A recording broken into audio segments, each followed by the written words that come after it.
우리 가은이랑 예서 수련회 끝나고 2주 연속으로 보니까 너무 좋네요. 좋죠? 너무 좋죠. 또 두 친구 다 8시에 왔어요. 와 진짜 너무 감사합니다. 너무 대단하네요. 여러분 수련회 끝나고 다들 잘 쉬었나요? 이제 뭔가 좀 방학한 것 같죠? 여러분 이제 방학하고 거의 바로 수련회를 갔으니까 이제 좀 방학을 한 것 같나요? 아니에요? 효원이 왜 아니에요? 자, 전도사님도 이제 수련회 끝나고 지금 방학이어서 평소에 좀 가보고 싶은 곳을 한번 갔다 왔습니다. 또 셀카를 또 못 찍었는데 또 역광이네요. 자, 여러분, 자, 얼굴은 보지 마시고 얼굴이 왜 이렇게 크게 나오지? 그거? 자, 제가 셀카를 잘 못 찍어서 이렇게 나온 겁니다. 원래 얼굴이 이렇게 크지가 않아요, 여러분. 자, 여러분 여기 어딘지 아시나요? 많이 봤던 곳이죠? 가봤죠, 여러분? 학교에서 많이 갔어요? 안 갔어요? 가본 친구도 있고 안 가본 친구도 있고. 자, 전도사님은 그 지난주 화요일에 여기를 한번 갔다 왔어요. 평소에 가보고 싶어서 갔다 왔는데 여기가 이제 서대문 형무소입니다. 서대문 형무소. 서대문 형무소는 그 일제 제국이 식민 통치에 저항하는 독립운동가들을 투옥하기 위해서 1908년에 만든 감옥이에요. 자, 이곳에 가면 당시 일본 사람들이 얼마나 잔인하게 그 독립운동가들을 고문했는지 엿볼 수가 있습니다. 자, 옥사 이 사진인데 저기 방이 엄청 작아 보이죠? 저게 사람이 들어가서 살았다니까 어떻게 이렇게 좁은 공간에서 사람들이 살 수 있을까 하는 생각이 듭니다. 저는 이곳을 딱 돌아보면서 나라를 잃는다는 게 이렇게 비참한 일이구나 하는 것을 느끼고 왔어요. 오늘 우리가 말씀에서 살펴본 남유다 백성들이 마주한 현실도 아주 비참했습니다. 바벨론 제국은 서서히 남유다를 쪼여왔어요. 자, 우리나라가 일본에 완전히 지배당한 게 몇 년도죠? 점령당한 거 완전히 정술국치. 여러분 역사 시간에 배웠죠? 몇 년도죠? 갑자기 역사 시간인데 혹시 아는 친구? 자, 1900 그죠? 10년이죠. 1910년. 근데 자 갑자기 역사 시간 되는데 운요 사건이 몇 년이죠? 여러분 운요 사건 많이 들어봤죠? 자, 1875년에 운요 사건이 일어나서 막 강화도에 일본 배가 막 쳐들어왔잖아요. 그거 배웠죠, 여러분? 안 배웠어요? 자, 죄송합니다. 자, 아무튼 그런 사건이 있었어요. 1875년에 일본이 처음으로 조선을 공격했는데 완전히 정복당한 건 1910년이었다. 이것처럼 바벨론도 처음부터 남유다를 완전히 정복했던 게 아니라 서서히 아주 서서히 조금씩 남유다를 쪼여왔어요. 바벨론 제국은 세 차례에 걸쳐서 남유다 백성을 쪼여오면서 머나먼 그 바벨론 땅에 남유다 백성을 포로로 끌고 갔습니다. 자, 첫 번째로 남유다 백성이 끌려간 게 기원전 605년. 이때는 남유다의 왕이 요야김이었을 때입니다.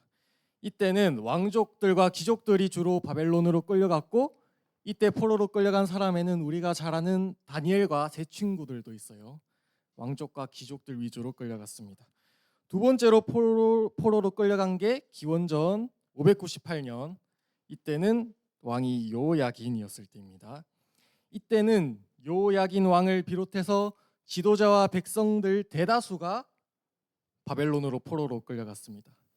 그리고 기원전 586년이 되어서 바벨론은 남유다의 수도였던 예루살렘 성을 완전히 함락했고 남유다는 완전히 멸망을 하게 되었습니다.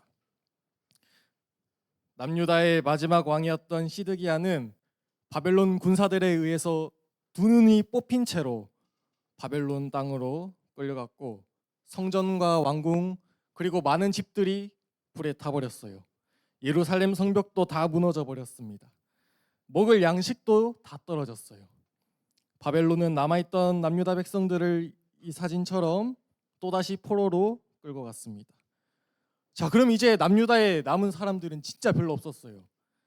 가난하고 비천한 계층의 사람들밖에 남아있지 않았습니다. 자, 이 남은 사람들을 또 관리를 해야 되니까 바벨론에서 그다랴라는 지도자를 세웠어요. 그다랴.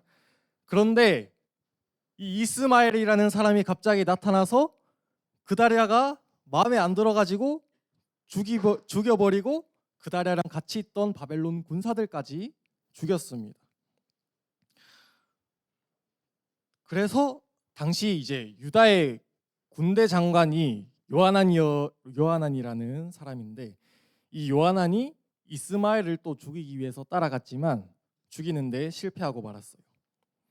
자, 이제 남은 유다 백성들을 다스릴 지도자는 없고 사실상 요하난이라는 사람이 리더 역할을 해야 하는 상황이었어요.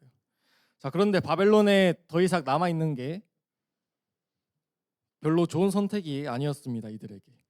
왜냐하면은 이스마엘이 그다랴를 죽이고 바벨론 군사들까지 죽였던 그 책임을 그때 남아있던 남유다 백성에게 그 책임을 돌릴까봐 무서웠던 거죠. 그래서 요하난 일행은 어디로 도망치려고 하나?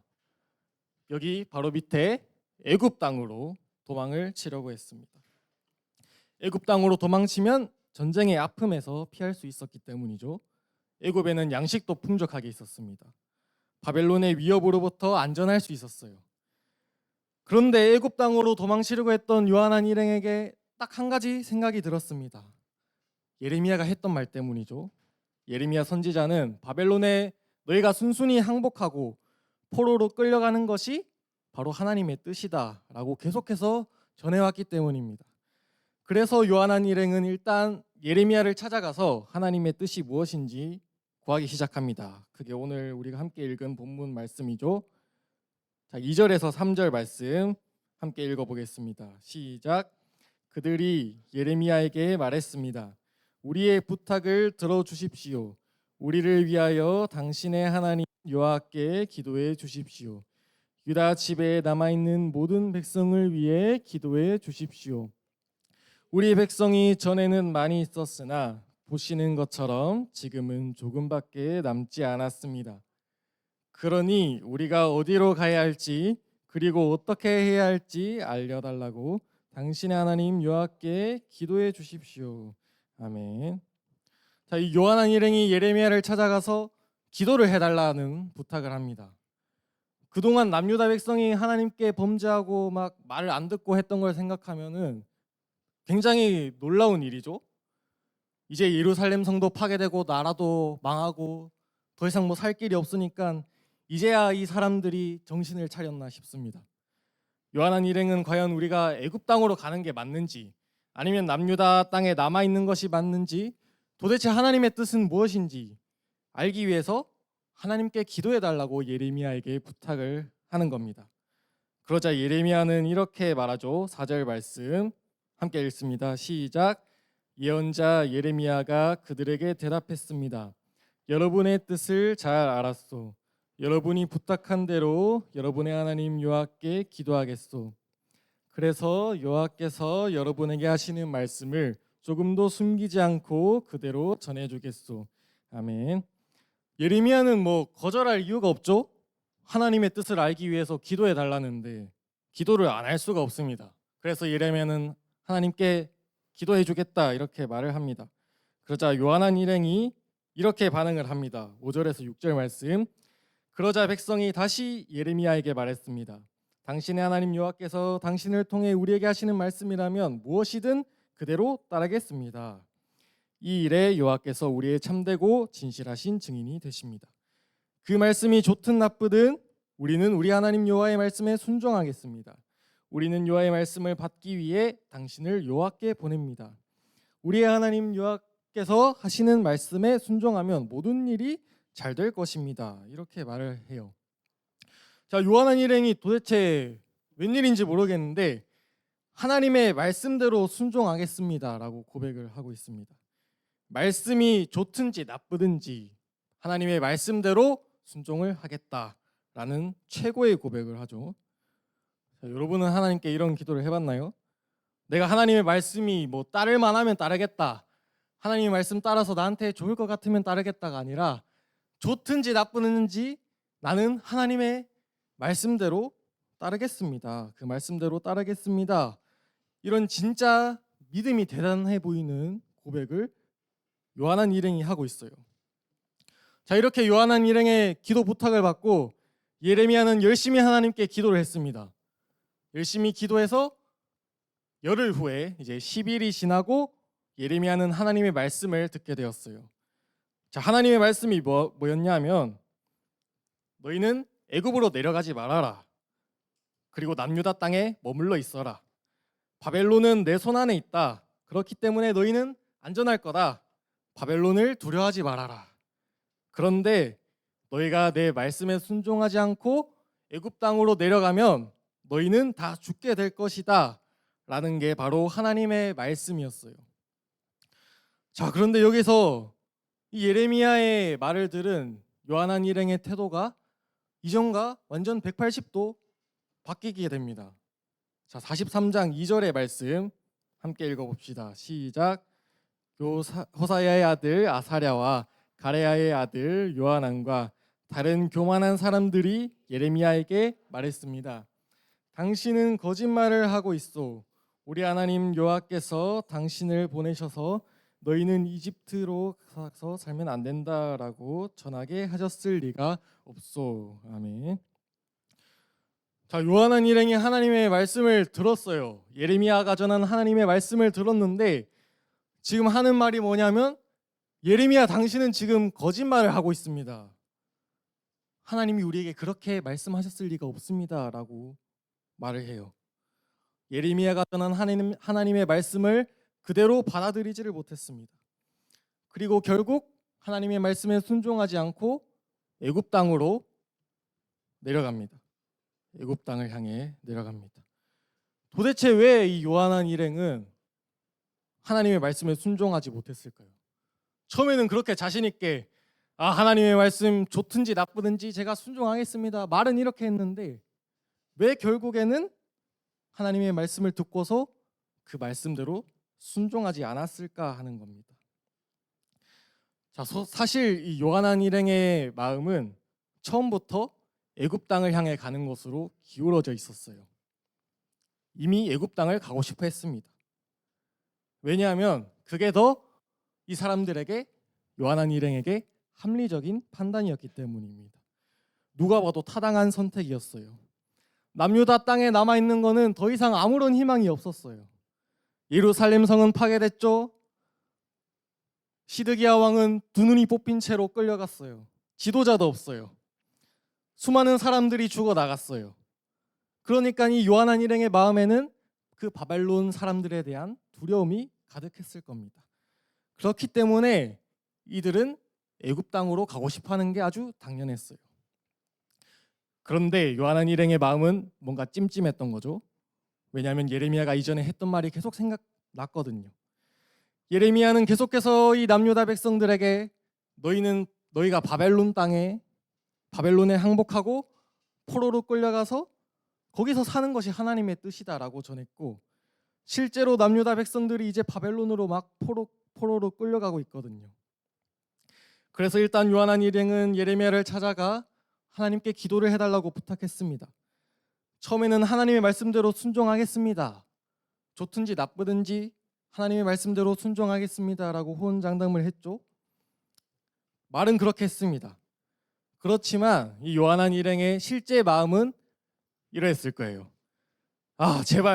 제발 애굽 행이여라. 제발 하나님의 뜻도 애굽 행이여라. 제발 하나님이 우리한테 애굽 땅으로 내려가라고 말씀해 주셔라. 요한한 일행의 실제 마음은 아마도 이랬을 겁니다. 그러나 하나님의 말씀은 요한한 일행의 기대와 아주 정반대였습니다. 하나님의 말씀은 요한한 일행이 애굽으로 가는 게 아니라 남유다 땅에 남아 있는 거였습니다. 요한한 일행의 기대와 하나님의 말씀이 정면으로 충돌을 하게 되었습니다. 하지만 요한한 일행은 자신이 뱉었던 그 말과 달리 결국 하나님의 말씀에 순종하지 못했어요. 왜 요한한 일행이 하나님의 말씀에 순종하지 못했을까요?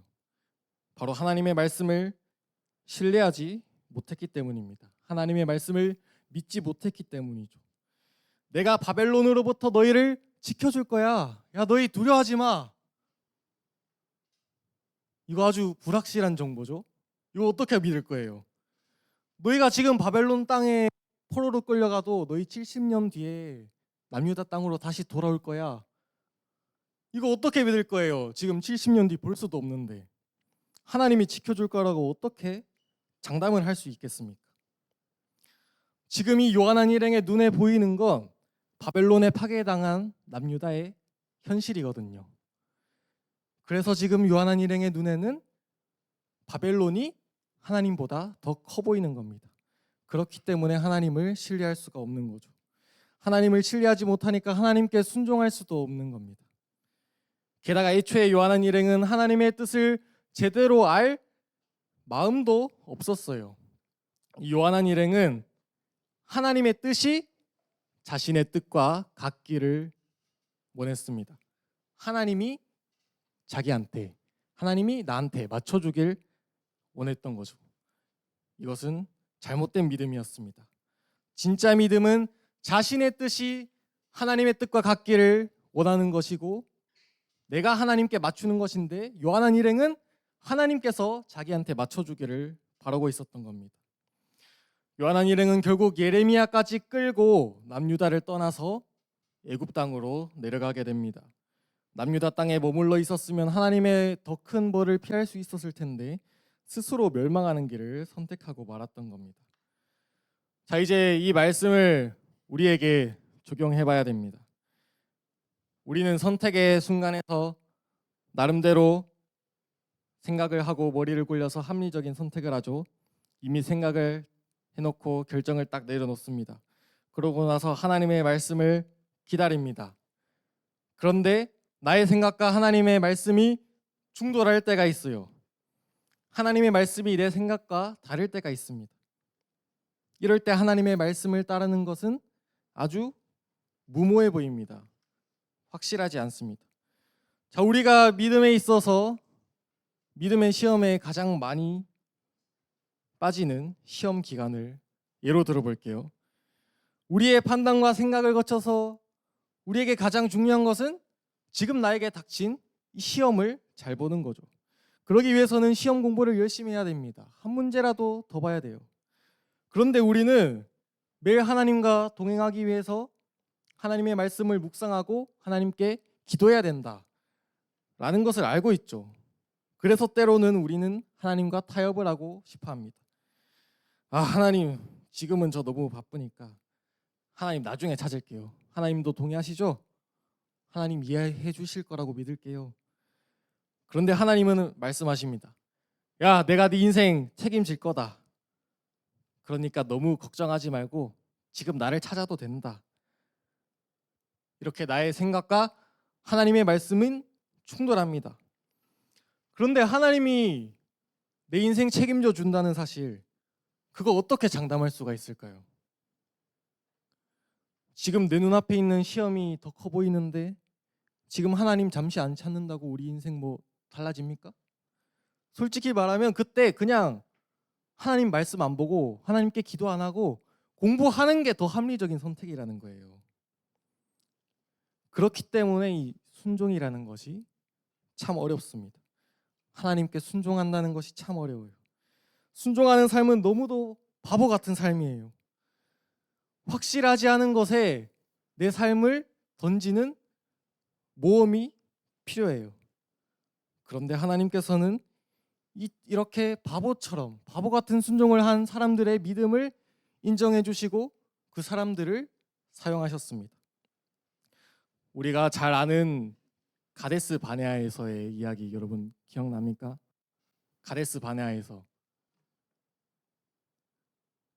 자, 전도사님이 1월 첫째 주에 딱 이 말씀 전했는데 여러분 다 까먹었죠.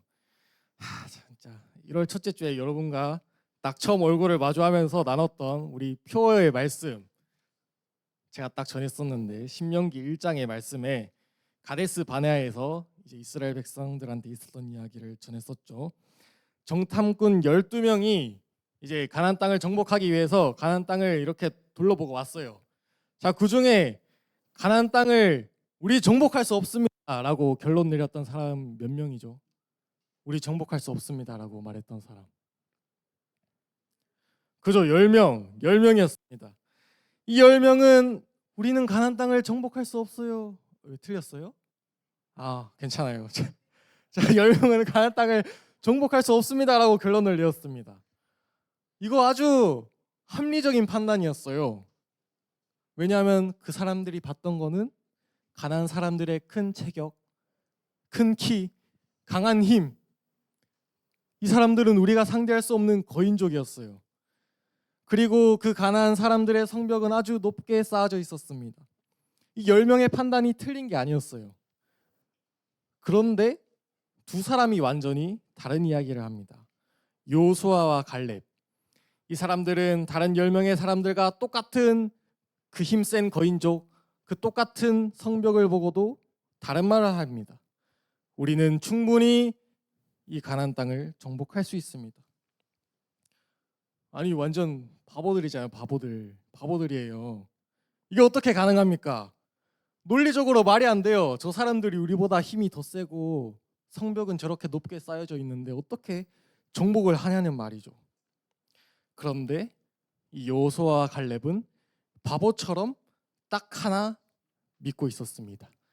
하나님의 말씀 딱 하나 믿고 있었어요. 두려워하지 말아라, 주저하지 말아라. 내가 너희를 위해 싸울 거다. 내가 이미 가나안 땅을 너희에게 주었다. 이렇게 말한 그 하나님의 말씀 딱 하나만 바보처럼 믿고 있었던 겁니다. 진정한 순종은 뭐냐면 우리의 눈에 보이는 세상을 주관하는, 눈에 보이지 않는 하나님을, 그 하나님의 말씀을 신뢰하며 따르는 겁니다. 자, 다시 말합니다. 진정한 순종은 눈에 보이는 세상을 주관하는, 눈에 보이지 않는 하나님의 말씀을 신뢰하며 따르는 겁니다. 우리가 하나님께 순종할 때 너무 복잡하게 생각하면 안 됩니다.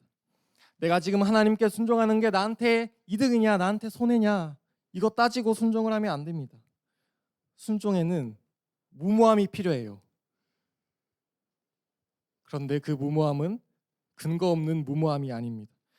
하나님을 향한 절대적인 믿음이 있기 때문에 무모한 순종을 할 수 있는 거예요. 우리 한번 하나님 앞에서 바보처럼 살아가 봅시다. 너무도 어리석어 보이는 그 순종을 바보처럼 해봅시다. 그렇게 살았던 사람들이 하나님께 믿음의 사람이다라고 인정을 받았습니다. 바보처럼, 하나님 앞에 바보처럼 한번 살아서 진짜로 하나님께 순종하는 삶을 살아가는 우리 중등부 친구들 되기를 간절히 바랍니다. 오늘의 말씀을 생각하면서 주님 말씀하시면